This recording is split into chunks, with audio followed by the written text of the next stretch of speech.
All right, Avs Nation, welcome to another episode of Locked On Avalanche, part of the Locked On Podcast Network, your team every day. On today's episode, we will be discussing the Avalanche 3-0 lead in the series with the Nashville Predators. Another good game, but another touchdown and an extra point for the Avs. Things are looking good. Could this be the second year in a row they have a first-round sweep? Kyle and I will get into all of that, and, of course, the Darcy Kuemper situation. Intentional or not, we are on team not. Let's discuss it. You're Locked On Avalanche, your daily podcast on the Colorado Avalanche. Part of the Locked On Podcast Network, your team every day.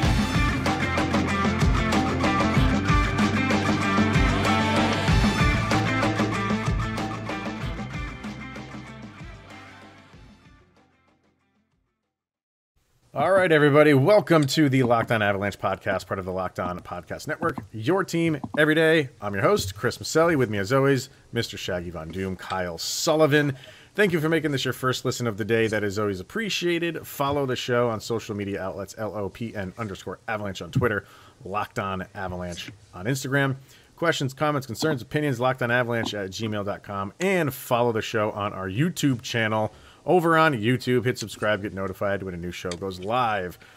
All right, sir. Well, the Avs up 3-0 in the series with Nashville. Second year in a row that they are on the verge of a sweep. They swept St. Louis last year in the first round. Could happen again this year with Nashville. And overall, I think this is as much as you can get from Nashville.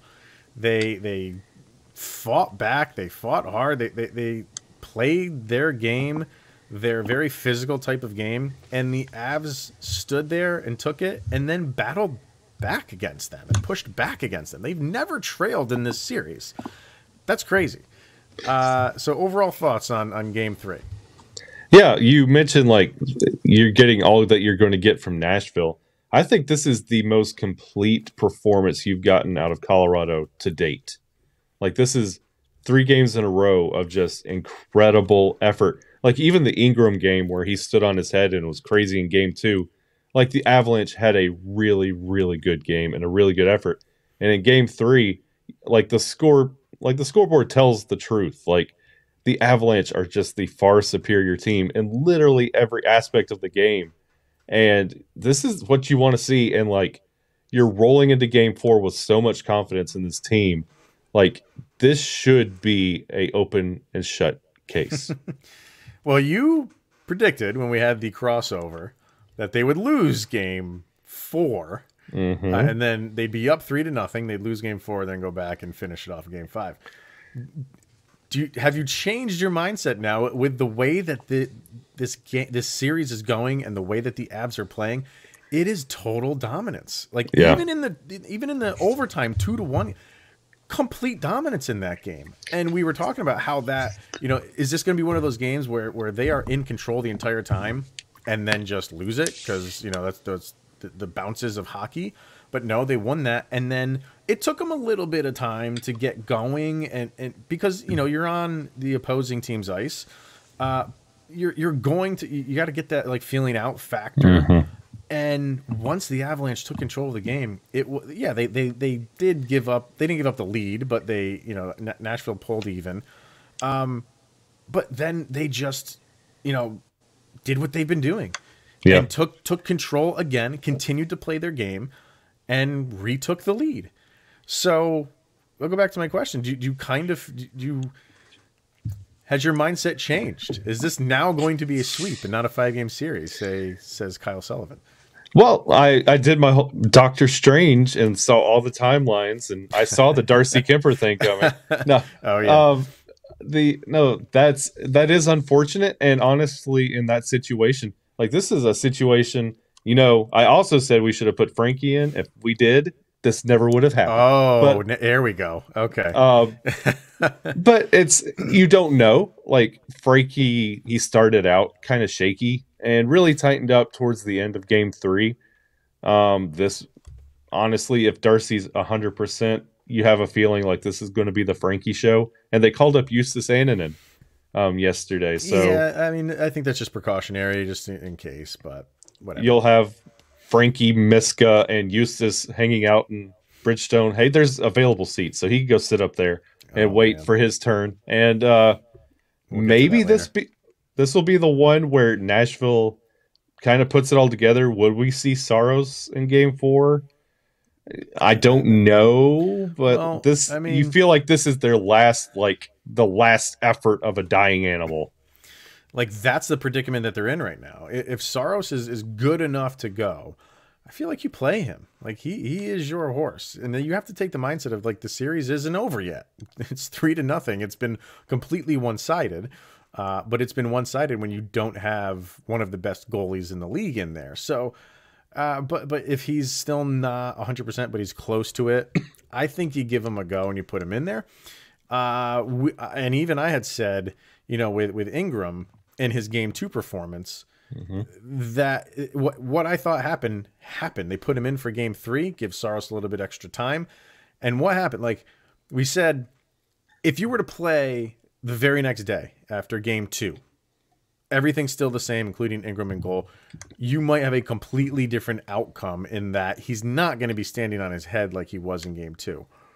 And it wasn't the day after; it was the day after the day after. it was 2 days later, and that's the other Michael Bay movie. The day after tomorrow, before the day Today. Yeah, whatever. So, and I think the Avs got to him. It's going to be tough for a rookie goalie to shut this team down multiple times, and they really. You know what? How many shots on goal? Another 42. So it's 51 and then 42 against a rookie goalie. Good luck with that. You're 4 for 5 on the power play. Yeah. Are you kidding me? Like, just it was another dominant performance, and you have to look at the power play and look at so many guys. I mean, let's go through some stats here. You had, was it a 4-point game for Gabe Landeskog? Who you had a 3 assists for Cale Makar, Taves with a goal and assist. You had Kadri with a goal and assist, and Lekkonen's opening the scoring, and Nathan McKinnon with a goal in all 3 playoff games so far. Yeah, and you have Cale Makar leading the NHL in postseason points. It's everything's coming up aces for the Avs right now. And when you're talking about Ingram, like Game 2, he stood on his head. Game 3, the moment got to him. You could tell by the shots that he was letting up and how he handled being on the penalty kill, going to field the puck behind his own net, only to give it up to Nas for that wide open, just ridiculous goal. You felt like he set the bar so high for what he can do. And then when he got home for a little bit of that Nashville home cooking, y'all, it kind of was too big for him, and I think he was playing in his head, and he did not look the same. Even on the goal where they challenged it, when they were thinking it was goalie interference on Lekkonen, and it completely I think they got that 100% right. Yeah. And if you were watching on TNT like I was, their replay expert was so just condescending and so arrogant about how, this is getting overturned. This is getting overturned. And, no doubt about it. I don't know what's taking so long. And then it wasn't. And I had like such satisfaction in that dude. And I don't even remember his name, and I don't even care. Because you just made yourself look like a fool. Like, I don't mind if you have an opinion, and if you say, like, I feel like this is why I think this is going to get overturned. You can clearly see he's getting pushed into him, and it impeded his movement to the left, but it wasn't because of Artturi Lehkonen. It was because a defender pushing him into him. It's pretty cut and dry. And Ingram's motion was literally falling forward, and, like, Lehkonen was coming in from his like horizontal side. So a lot of that just did not match up, but I loved watching that call. I was sitting there just listening to it. It was just, it was great.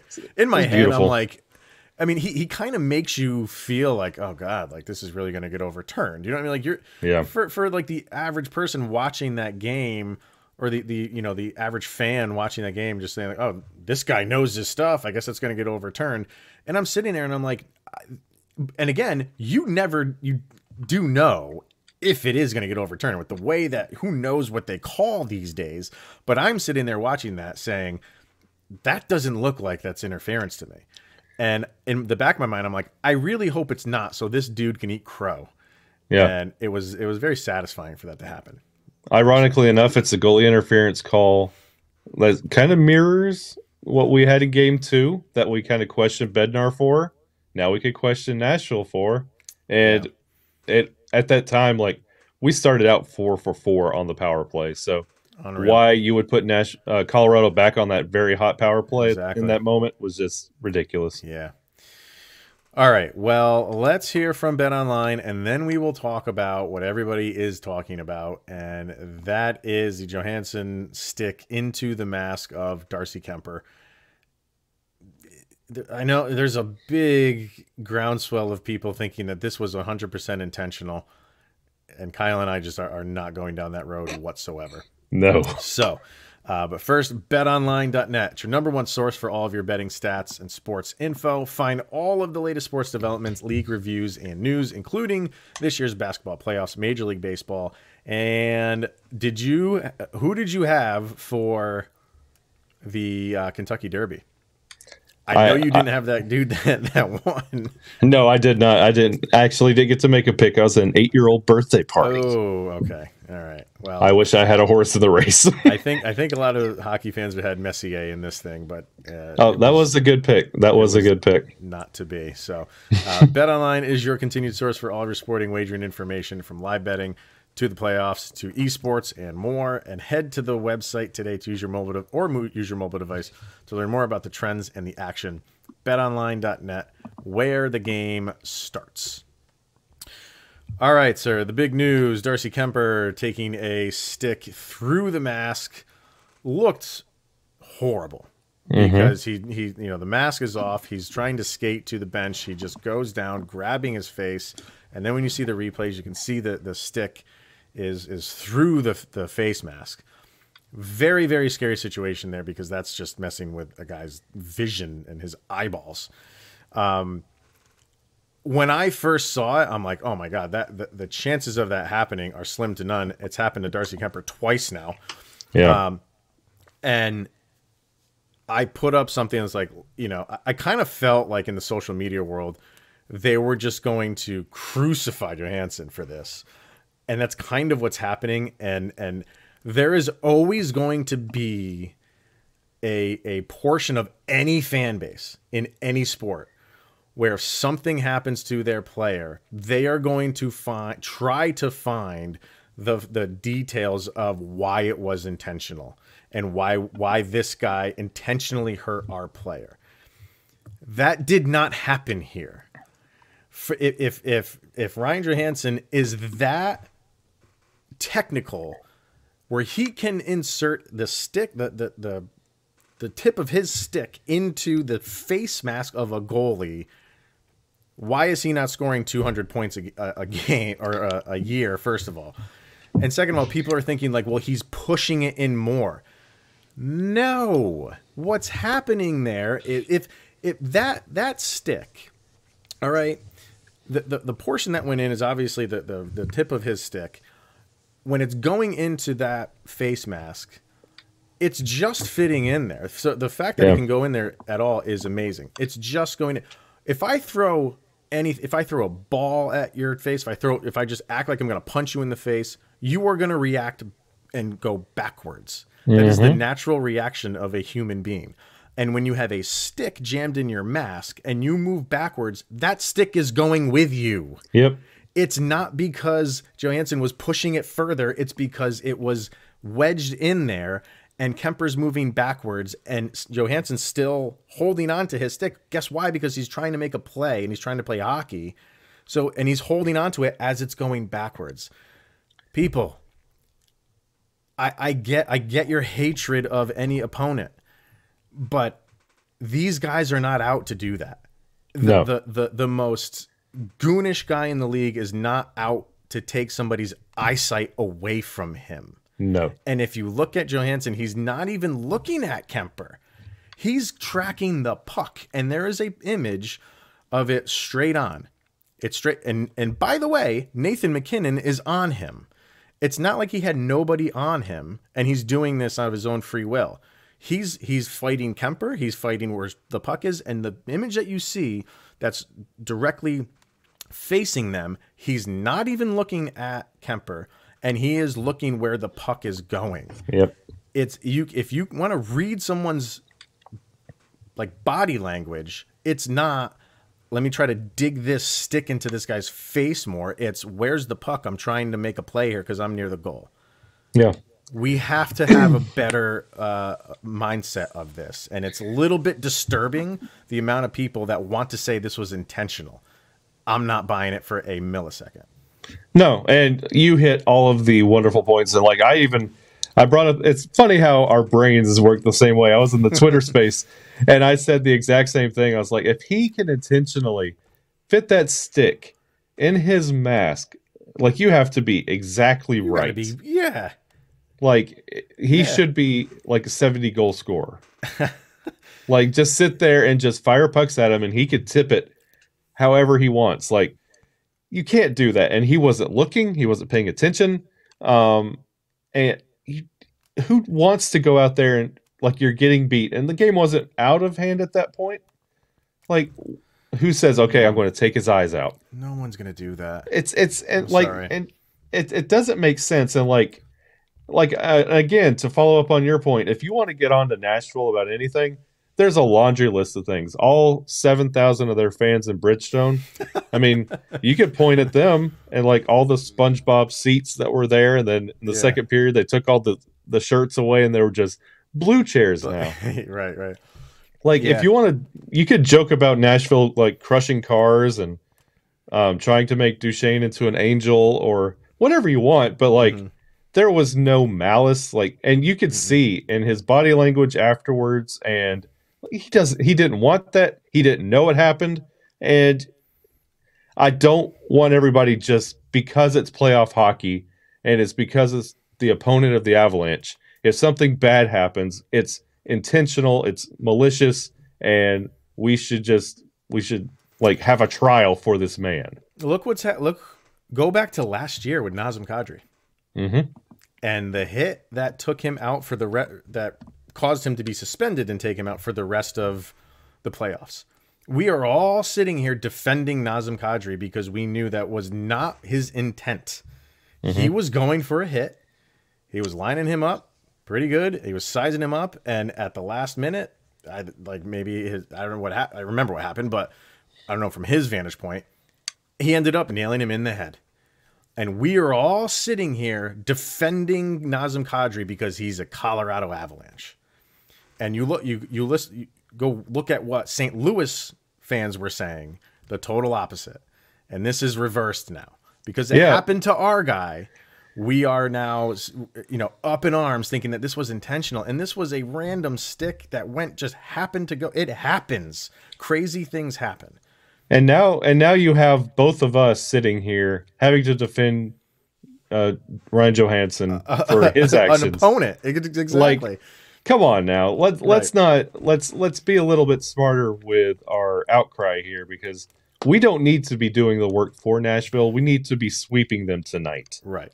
Yeah. And the good news is it doesn't sound like it's very serious. I think his eyes are okay. I think it maybe got him above the eye from what we're hearing. And there is a possibility that he could play. So even if he doesn't, I mean, if there's a possibility he can play tonight, if he doesn't, you still have to feel good about there was even a possibility that he could be out there. He'll have Thor eyes. Yeah, right. Yeah. I want to play this for people. I don't think maybe it'll change some people's minds. Maybe it won't. But here is Ryan Johansson, talking about it. They ask him about if how he felt after this happened. So we're gonna play this, and then we'll discuss it, obviously. So let's get this going here. All right. You know, a little swelling, and he might even be available tomorrow night. How good to hear that after, you know, accidentally kind of catching him with the stick? Very good. That's, yeah, it got real sick to my stomach there just from looking back and seeing him skiing to the bench and then dropping again. It's not a good feeling. Obviously, I hope everyone knows there was zero intention of ever something like that happening, and just a freak accident, but definitely put a smile on my face hearing that could just be a little scratch and some swelling, so I was really happy to hear that. Yeah, didn't like seeing him go down. Were you even aware that it was you? I mean, everything happened so fast. Did you know that it was your stick? No, and then kind of once I skated off, I was like, oh, I think that was my stick. And then it was like, oh crap. Yeah, so. Do you know that could happen? I actually didn't. I mean, I guess it could happen. I was like, wow, I guess that could happen. Just crazy how it can. Yeah. Have you reached out to Darcy or through the communication somehow? No, I was going to this morning, and then I was told and heard that it wasn't anything serious at all. So yeah, I was just gonna let it be, just knowing that he's fine and all that. But I was definitely intending to check out, and if it was something that was kind of serious or whatever, I think he knows it was an accident. Mm-hmm. So.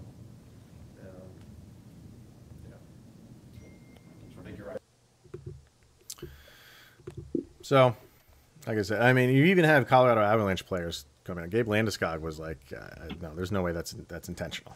So, I don't know. I you know, but the people on social media sometimes have a soapbox to stand on, and there's people who are going to say that this was 100% intentional. And just to reiterate, Kyle and I are not buying that for a second. So, Nope. All right, let's hear from Built Bar, and then we have a sound check to get to.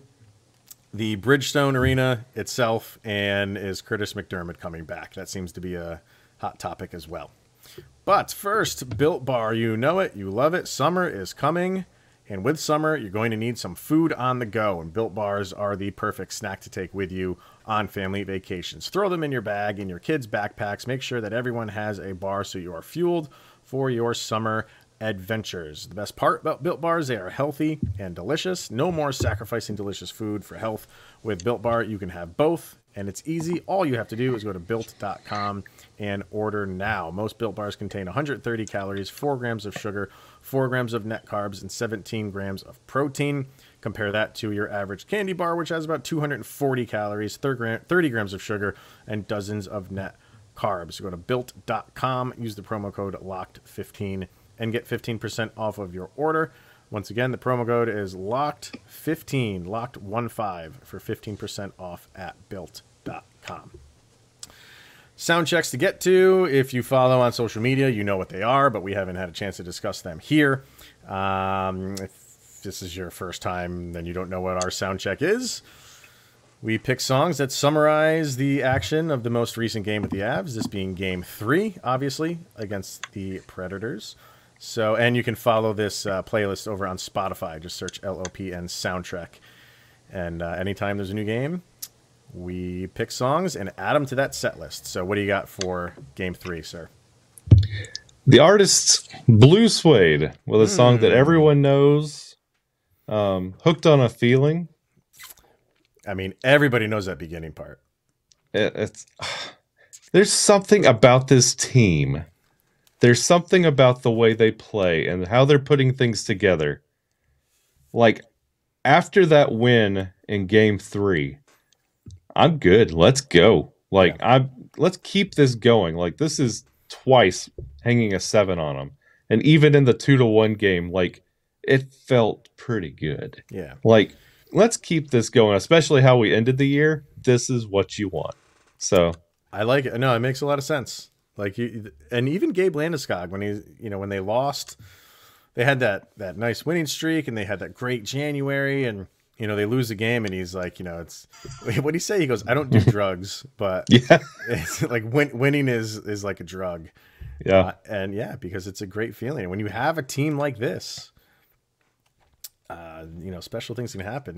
You get hooked on that feeling of winning and being at the top of the standings all the time. So you're not mixed in with like the middle of the pack. No, you are at the top of the line right now, and that is a great feeling. So I love it. For me, I went with easily one of my favorite albums of my teenage years. And the album is Fashion Nugget from Cake, the band Cake. Which, by the way, sometimes when I'm typing kale in for a tweet or every like time. That, I hit every that time. K button every once in a while, so I get Cake. It always makes me think of the band. And their most popular song ever is The Distance, the song called The Distance. And I didn't put it in there so much for this team could go the distance, although, hey, I mean, there could be a secondary meaning for it. But for me, it was more of the individual line in the song, the arena is empty, except for one man. And in this team, it's one team. Because Bridgestone was half full in the beginning of that game. And it wasn't just, as the game went on, it did fill up. You get that a lot in hockey games where fans aren't in their seats right away. But dude, there was 10 minutes. I checked. I was watching the game. There was 10 minutes left in the first period, and there were tons of empty seats. What's going on, Predator fans? And we got those thing, Avalanche fans out of there. Mission accomplished. What I'm saying. You put that thing up where you were not going to sell outside of the general viewing area of the Predators. Avalanche fans could not travel to this game. If anywhere you lived outside of that area, what was it? It was Alabama. It was Tennessee, maybe. Obviously, I think Georgia and the Carolinas as well. Yeah. So you had like a 4-state area which you could buy a ticket in, and if you were outside of that, you couldn't get in. And I mean, for the first 10 minutes of that game plus, that's just. I mean, people like us are going to pounce on that to be like, why, I know a ton of people that would have taken those seats. And honestly, and what you ended up doing was, like, if you watch the full slate of games that come on, like, it's a playoff atmosphere, every one of them, until that game. It did not feel like a playoff game at all. Like, Bridgestone, that was a bad atmosphere. They what was the score when they tied it up?